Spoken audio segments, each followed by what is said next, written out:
What are your best examples of people cheating the system? I'll start. I used to go to a gas station where if you spent more than $8 on gas, they gave you a ticket for a free automatic car wash. The car wash had a 4-digit code that you typed in that was printed on the ticket.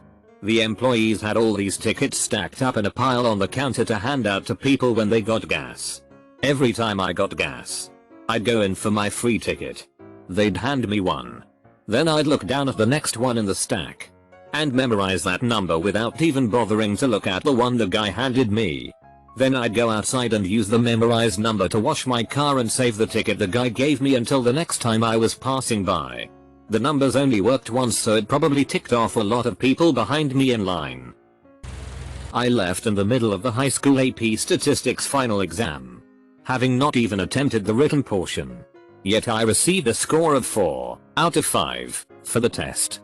I requested that my test be voided before I left the exam building. But I guess the proctor messed up, because the AP board assumed they had lost my written portion and graded my test based on the multiple choice section alone. I don't know if it is really cheating the system, but it allowed me to skip all my stat classes in college. Hooray! I got a ticket for doing a burnout in my car. Some private citizen called it in. Police came to my door and gave me a ticket. Since the police didn't says me do it, I decided to fight the ticket and made a traffic court date, in order for myself to actually get charged for the offense. The witness had to be present. A week prior to the court date, I received a phone call from the court saying the witness had a heart attack and will be in hospital and not able to make the court date. They asked if I would change the date to a later one. I obviously said no. Proceeded to show up to that court date, and ended up getting off of that ticket due to a witness no-show. The 3 o'clock block. This guy I worked with in Tool and I used to keep a block of steel in his toolbox. And at 3:00 on a Friday he would get it out and take it to the surface grinder. A surface grinder is a machine you put the block on and then turn a dial and watch it grind. The block was not part of any job. Just a block to look busy with. He just stood there and ground it for no reason other than to not do other real work. I have a friend who is also a Redditor, and I hope he sees this so I can laugh at him for stealing his comma, who worked IT for his district while he was in high school. They were upgrading their laptop system and had no use for their old laptops. Most of them were in disrepair anyway. They told him it was against the rules for him to just take them or sell them. So he just popped out the network adapter cards before throwing them away and sold them in bulk on eBay. He made a quick 2k 3k gold to a 16-year-old. So I work in the luggage claim department for a major airline. All day I get to hear customers yelling and complaining. What I did is borrow one of the wheelchairs from the airport and sit behind my desk all day long. Customers come in all angry, see me in the wheelchair, realize they are about to yell at a guy who is possibly crippled, and all of a sudden they turn into the nicest people. Physically my blood pressure has dropped and in general I'm in a pretty good mood most of the time. Edit. So, my boss will often check the date modified on certain files on our server to see if I have updated or even opened a certain file recently. So, I have installed a changer utility that allows me to modify the date modified on any file. This comes in most handy when my boss wants to give me weekend assignments. I just come in on Monday morning and change the date modified to Saturday night, and he thinks I was actually doing something for work on Saturday night. I've actually received a lot of kudos for this. I don't feel bad though, because my boss is a huge dickhead. My wife and I were at a super fancy restaurant in New York City. Reservations not allowed. Expect a wait. We get there and are told we will be waiting about 2 hours. No problem, we planned on this. Some guy right after us shook the reservation guy's hand, handing him $200. Next thing I know I hear table for 2 for Thomas. Thomas being my name, and I asked for a table of 2. I say that is me. They sit us and we order drinks and apps. 5 minutes later they say we are the wrong Thomas, but we could stay since we had already ordered. Guess who was the right Thomas? The guy who paid $200 to skip the line. When I was in college, I had this meal plan where the school essentially took my actual money and turned it into campus dollars that could only be spent at school dining halls and cafes.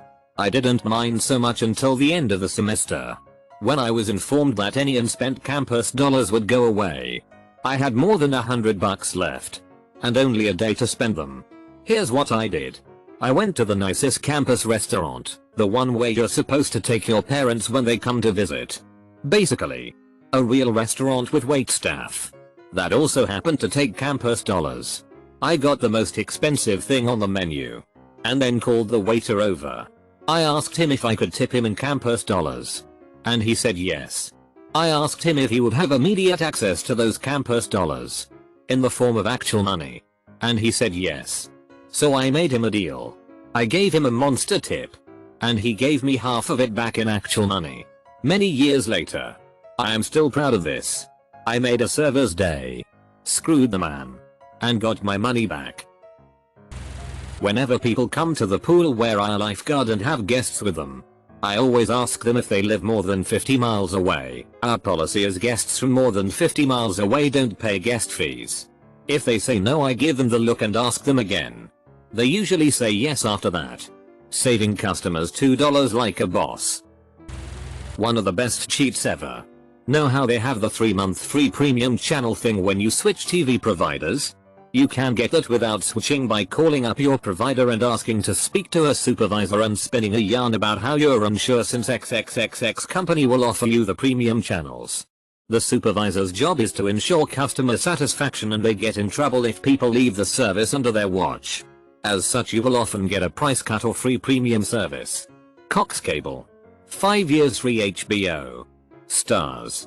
Cinemax and Showtime. Okay. Where to start?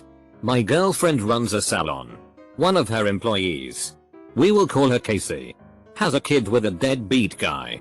Casey and her man friend are drug addicts and very irresponsible parents. And for all purposes bottom feeders.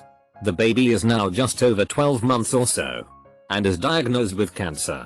Casey tells my girlfriend she can no longer work because she wants time at home with her son that she had never cared about before this.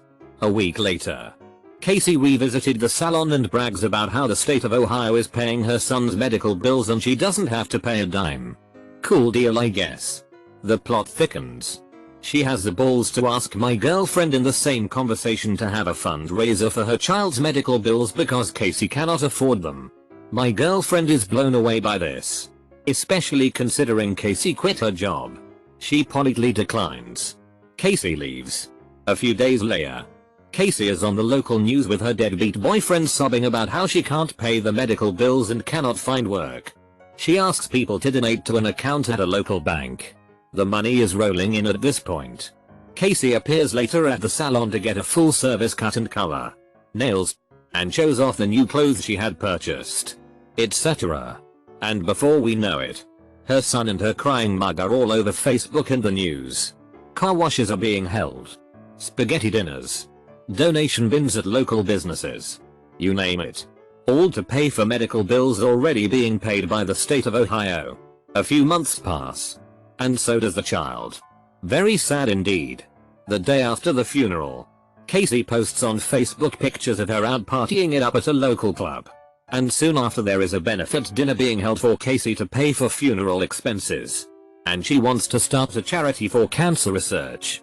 Now, this is the short version of the story but fucked up nonetheless. I've urged my girlfriend to report this to someone. But she hasn't out of fear of retaliation. It's too bad that people play on others' feelings and take advantage of the system like this. Felt good to vent. When I was in college there was a pay-by-the-hour parking lot right next to the College of Business. Accounting major, the university charged $1.00/hour to use the parking lot, or you could park 2 miles away, wait for a bus, and then ride it to and from campus. Being the savvy business student I was, every year at the beginning of the fall semester I would park in the pay lot, buy a ticket, and then run home and enter it into a spreadsheet. I'd record the first day of classes as day 1 in the first field and then enter the ticket number that I had received that day in a separate field. Needless to say, after 3 weeks, I would have a strong enough amount of data to plot a line of best fit, using simple algebra that I had learned in college, and was able to predict a ticket number for any given day. I'd then scan a ticket into my school laptop and use Photoshop to edit the date, time, and ticket number. Printed that bitch out. Stuck it in my window. and cashed in on free parking. Sure, it was a bit dangerous, but it saved me a shit ton of time and money. Plus, my argument if I was ever caught was to explain that I used those skills that the university had taught me in my courses to take advantage of a flawed system. My ethics teacher would have been pissed, but I know my management and econ professors would have been proud. When I was a teenager, I worked at a McDonald's where the beverages were self-serve. We just sold you the cup. Once, on a particularly slow day when I was the only one at the registers, an older man walked in with an empty gallon of milk carton, walked over to the Coke dispenser, and started to fill. It took a full minute or two, and he actually looked over at me once, where I was watching him utterly fascinated. When he was done, he put the little cap back on, nodded to me, then walked back out to his car. At my university they have parking passes which scale in price depending on what time of day you use them. Most expensive is 24 hours and the rest scale down in price in level of most traffic to least. The parking garages are also open to the public at a daily rate. A lot of my friends bought the cheapest pass with the most constricting hours. I think it's only after 4 PM they can use them. So what they do is come in the morning and take a ticket as if they're going to use a daily rate. Then at the end of the day they swipe out with their garage pass. When buying a new car, instead of going to a showroom and haggling with them, go to cars.com, find dealers around you. Ask them for quotes over email. Once they send you quotes over email, edit the price mentioned in the email and forward it to some other dealer. The other dealer will reduce his price below this. Edit that email to reduce the price and send it to the first dealer. Keep doing it. Got $24,000 car for $17,000, all taxes included. Close bracket. Got a negative removed from my credit report. Once you have a negative on your report it stays on for 7 years. There are exceptions. Write a letter to all 3 agencies telling them that the negative is a mistake and that by law they must investigate it and provide proof of their investigation within 30 days. You can send these letters every 30 days as well, and they must investigate it each time. The agencies don't have the resources to investigate each claim, so they often just remove it. When I wrote my letters, the first 2 agencies removed the negative the first time. The other agency did the investigation and responded saying that it was in fact accurate. I sent the same letter a month later and they dropped it that time. You should use old-fashioned snail mail as it is more difficult to process that way. Worked like a charm and now I have a perfect credit history. I have a complicated cheating the system.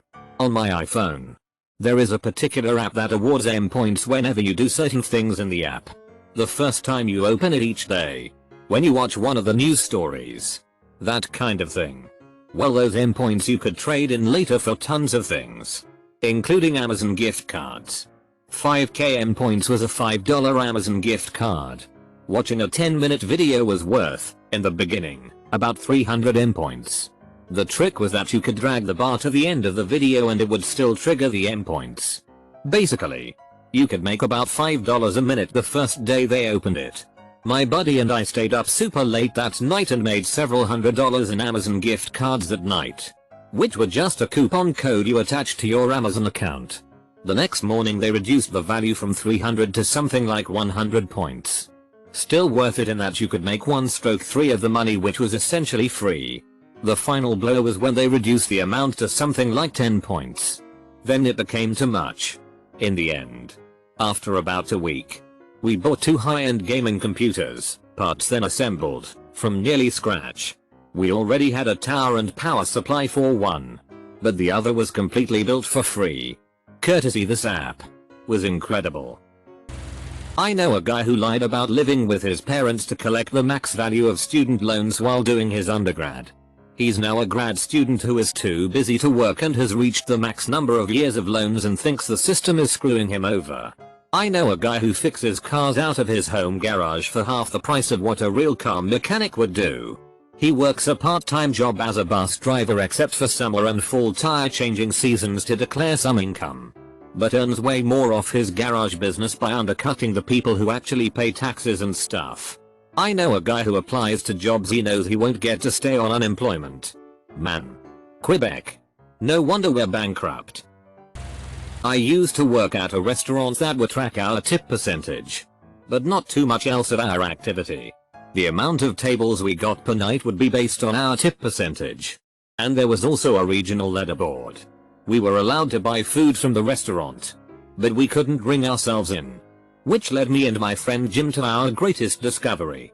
We would buy a side of mashed potatoes from each other, a $2.00-ish side, and pay with a credit card. We would then tip each other $10-12, a 500-600% tip. We would do this every so often. Not enough to be ridiculous. And within a few months we were the top servers in the entire region, with an average tip percentage of over 30%, thereby granting us some kind words from management and the most tables per night of the whole restaurant. TLDR. Paid $14.00 for a side of mashed potatoes. Came out on top. I used to work at Walden Books back in the day. There was a dude who used to routinely come in and buy bargain books. He would then go home and come back another time with the bargain books with the stickers ripped off to return them and claim he didn't have a receipt. We would then have to give him store credit for the price as the books rang up as, always more than the discounted bargain sticker. He would then come back at a later time and use the store credits to buy full price books. He would then come back one final time and return the books with a receipt for cash. It used to irritate me when he would do this because I knew what he was doing and there wasn't anything I could do about it. Interestingly enough, this very same man would become a supervisor of mine at another place I worked at later and was a pretty cool guy. I never mentioned to him that I knew about his scheme. But even if I told him, he would have given zero fucks. Saw a mother at the movie